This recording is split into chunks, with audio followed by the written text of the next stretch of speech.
ስገጥ ፈምስ የሚለውን ቃል አቁም ያለው ብሏል አዶናይ። ሰላም ጤና ይስጥልኝ ውድ የተከበራችሁ ቤተሰቦች እንዴት ናችሁ? ደህና ናችሁ ወይ? እኔ ያለው እንግዲህ ስለ አዶናይ ትንሽ እንበል ብለን ነው። ምክንያቱም በጣም ብዙ ኮመንቶች እየተሰጡ ስለሚገኙ እኛም የሀሳባችንን ለምን አንገልጽም ከታዘብነው ላይ ማለት ነውና እንግዲህ አዶናይ ያው የመኪና ተሸላሚ እንደውም የሶስት እንትን ተሸላሚ ነውና ስለዚህ አዶናይ ለምን ተሸለመ? በዚች ወራት ውስጥ ስንት አመት ሙሉ የሚያገለግሉ ሰዎች አሉ ብዙ ለሚለው እንደ መሰለኝ አዶናይን እንደ ማበረታታት ይመስለኛል መኪና የተሸለመው ማለት ነው። አንደኛ ደግሞ ሰዎችን እየረዳ ነው፣ ከሚያገኘው ላይ ይሰጣል፣ አንገታቸውን ያስደፉ ሰዎችን ያነቃቃል። አይታችሁ ከሆነ እኮ ዩቲዩብ ላይ እኮ እየቀረቡ በጣም ብዙዎች እየተናገሩ ነው። እኔ አዶናይን ምክር ሰምቼ እዚህ ደርሻለሁ ተነቃቅቻለሁ ያሉም ብዙዎች አሉና እኔ ግን ስገጥ ፈምስ የሚለውን ቃል እኔ በጥሩ ጎን ነው ማየው ለአዶናይ ማለት ነው። ማለት የኔ የተሰማኝ ስሜት ምክንያቱም ልጁ ሲታይ የሆነ ተንኮል የሚያስብ የሆነ ባለጌ ነገር ምናምን ነገር አይመስለኝም። ምክንያቱም የሆነ የራሱ ነገር ሊኖረው ይችላል፣ ያለፈ ታሪክ ነው፣ እሱ አይመለከተን። ግን አሁን ላይ ስገጥ ፈምስ የሚለውን ቃል ከተናገረ በኋላ ይሄ ልጅ ምን ሰራ ነው ጥያቄው። ስለዚህ እሱ እንደ ሀሳብ ማለት ነው ስገጥ ፈምስ ያለው ቃል በጥሩ ነገር ከተረጎም ነው እኔ እንደገባኝ ከሆነ አትፍሩ፣ የሚመስላችሁን ነገር ስሩ። አሁን እኮ አንዳንዴ መስራት እየቻሉ በጣም ብዙ ነገር መድረግ እየቻሉ እንዴት ብዬ ሚዲያ ላይ ወጣለሁ ብለው ራሱ የተቀመጡ ሰዎችን ማበረታቻ መንገድ ነው የተጠቀመው እንደኔ ማለት ነውና በጣም ብዙ ኮመንት ብዙም የተረዱት ሰዎች አሉ፣ ያልተረዱትም ሰዎች አሉ። ያ ሁላችንም የራሳችን ግምት ነውና እንግዲህ በአሁን ሰዓት በጣም ታዋቂ ሰዎች እንዴት መኪና ይሸለማል ስገጥ ፈምስ ብለውት የወሰዱት እነሱ በምንድነው በቃ ሰውን ተሳደብ፣ የሆነ ራቁትህን ሂድ ምናምን በቃ አለ አይደል እንደዛ ነው። እና አዶናይ ደግሞ እንዲህ ስታይ ባለባበስም ቢሆን የጨዋ አለባበስ ነው የሚለብሰው፣ ባነጋገርም ቢሆን ሲጀመር በቃ ሁላችንም እንደ ትርጓሜያችን ነው። ስለዚህ እኔ ለአዶናይ አስተያየት የምሰጠው ከኮመንት አንጻር ሳይሆን በራሴ በተሰማኝ ስሜት ነው ማለት ነው። ስለዚህ አንዴ ተሸልሟል፣ መኪናው እንደሆነ አይመለስም። ከዚህ በኋላ ደግሞ እሱ ከዚህ የበለጠ በርትቶ ሰርቶ ማሳየት አለበት ብዬ ነው የምገምተው። ከሱ የበለጠ ሰርተው እኮ ብዙ የመሸለም እድሉ ኖሯቸው ሊሆን ይችላል። ግን ሸላሚዎቹ ወይ ለማበረታታትም ሊሆን ይችላል፣ ስገጥ ፈምስን ደግሞ ልክ እንደኔ ወይንም ደግሞ የተመለከቱ ሊሆንም ይችላሉ፣ አይታወቅም።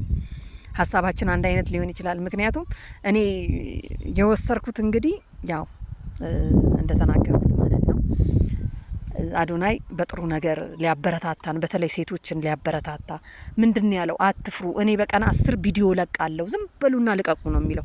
እኛ አንድ ቪዲዮ ለመልቀቅ ስንት መከራ በልተን ነው ምን ይሆን እንዴት ይሆን ምናምን ነገር ብለን ብዙ ነገር አለ አይደለ?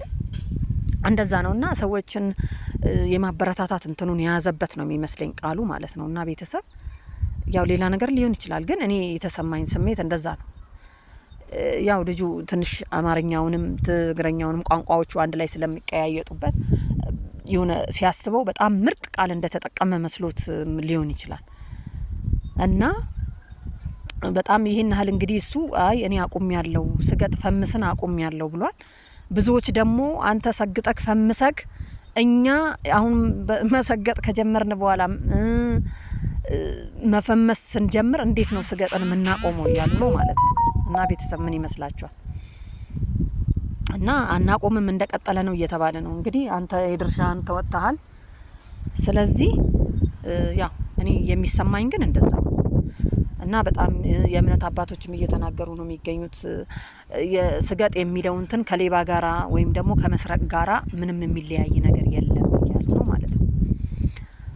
እና ቤተሰብ ግን ያው እንደኔ አስተሳሰብ እንደዛ አይደለም።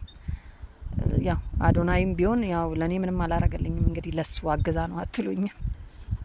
እና ቤተሰቦቼ ማለት ነው በዛም ተናፍቃችኋል፣ በዛውም የገባችሁ ምናምን ነገር እስቲ አየት አድርጉልኝ ማለት ነው። እኔም እንድቀጥል እኔም መስገጥ ነው የምፈልገው እንጂማ ሰግጦ መፈመስ ነው ማለት ነው። ምክንያቱም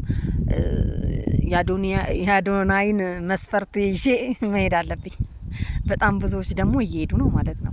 ከምር የዋህ ነው የሆነ ባለጌ ምናምን ነገር አይደለም። ድሮ አልፏል። የትላንቱ ትላንት አልፏል። ማንም ታሪክ የሌለው የለም ማለት ነውና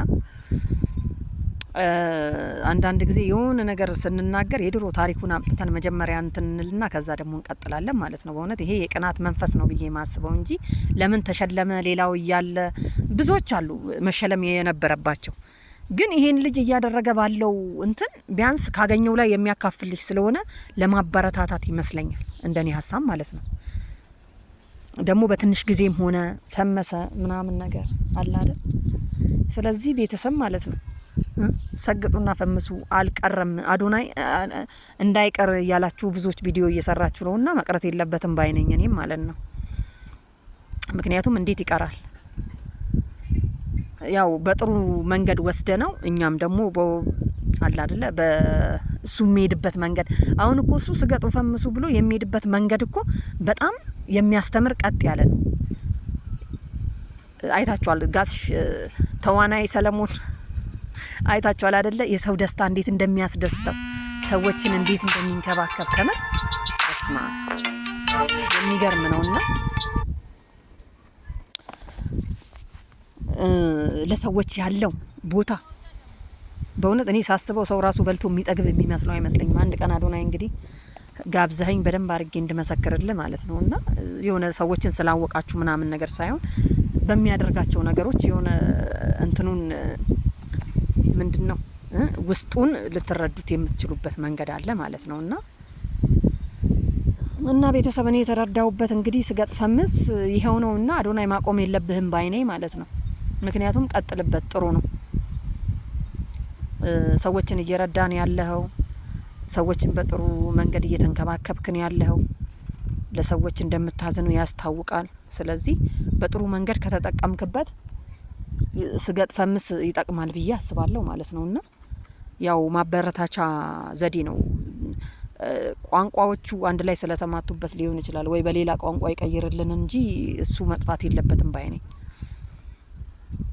እና ቤተሰብ አመሰግናለሁ ለማንኛውም ስላልነበረን ቆይታ ማለት ነው።